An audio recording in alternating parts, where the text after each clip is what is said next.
very old book. Just come across it now, fascinated. It's like a play from the, let's see if we can show it. It's a Piccolomini. You can see there. It's just a short, very short poem, but it looks like it's written in a play as well. It's from scene 7 in the Piccolomini, page 461 of Coleridge's poems. Now this is the introduction to it, and then I'll tell you when we start. And this is the kind of prologue, epilogue, prelogue. Wallenstein, Torski, Illo, to them enter Questenberg, Odavia, and Max Piccolomini, Butler, Isolani, Maradas, and 3 other generals. Wallenstein motions Questenberg, who in consequence takes the chair directly opposite to him. The others follow, arranging themselves according to their rank. There reigns a momentary silence.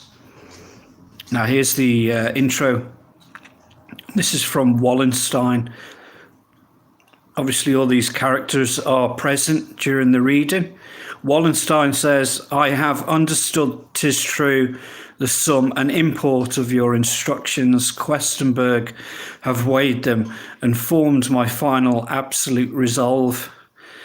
Yet it seems fitting that the generals should hear the will of the emperor from your mouth. May it please you then to open your commission before these noble chieftains." Questenberg, this is like the second introduction. Questenberg answers, "I am ready to obey you, but will first entreat your highness and all these noble chieftains to consider the imperial dignity and sovereign right speaks from my mouth and not my own presumption." Wallenstein replies, "This is all preface." Questenberg comes out, a couple of corkers. Here it is, it's starting now. When His Majesty the Emperor of his courageous armies, presented in the person of Duke Friedland, a most experienced and renowned commander, he did it in glad hope and confidence, to give thereby to the fortune of war a rapid and auspicious change. The one set was favourable to his royal wishes. Bohemia was delivered from the Saxons. The Swedes' career of conquest checked. These lands began to draw breath freely as Jutland from all the streams of Germany forced hither the scattered armies of the enemy, hither invoked as round one magic circle. The Rhinegrave, Bernard, Banner, Oxenstern, ye, and that they never conquered king himself. Here finally before the ire of Nuremberg, the fearful game of battle to decide. Wallenstein replies shortly, "Make please you to the point." So he's kind of get to the point, Questenberg.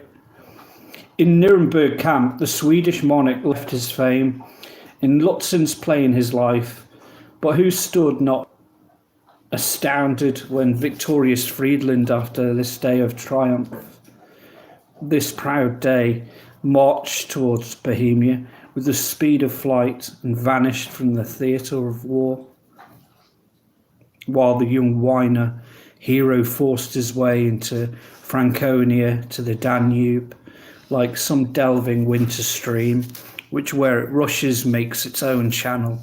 With such sudden speed he marched.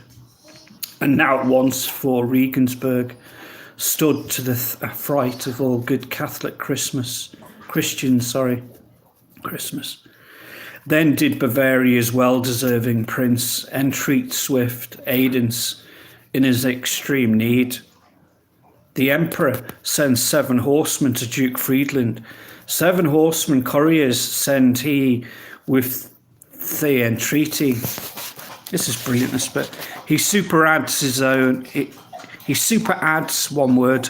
He super adds his own supplicate and supplicates, whereas the sovereign Lord he can command in vain his supplication. Exclamation mark. At this point, the Duke hears only his old hate and grudge, barters the general good to gratify private revenge, and so falls Regensburg. I'll end with Wallenstein's reaction. Max, to what period of the war alludes he? My recollection fails me here. I'll end it there. How'd you stop it?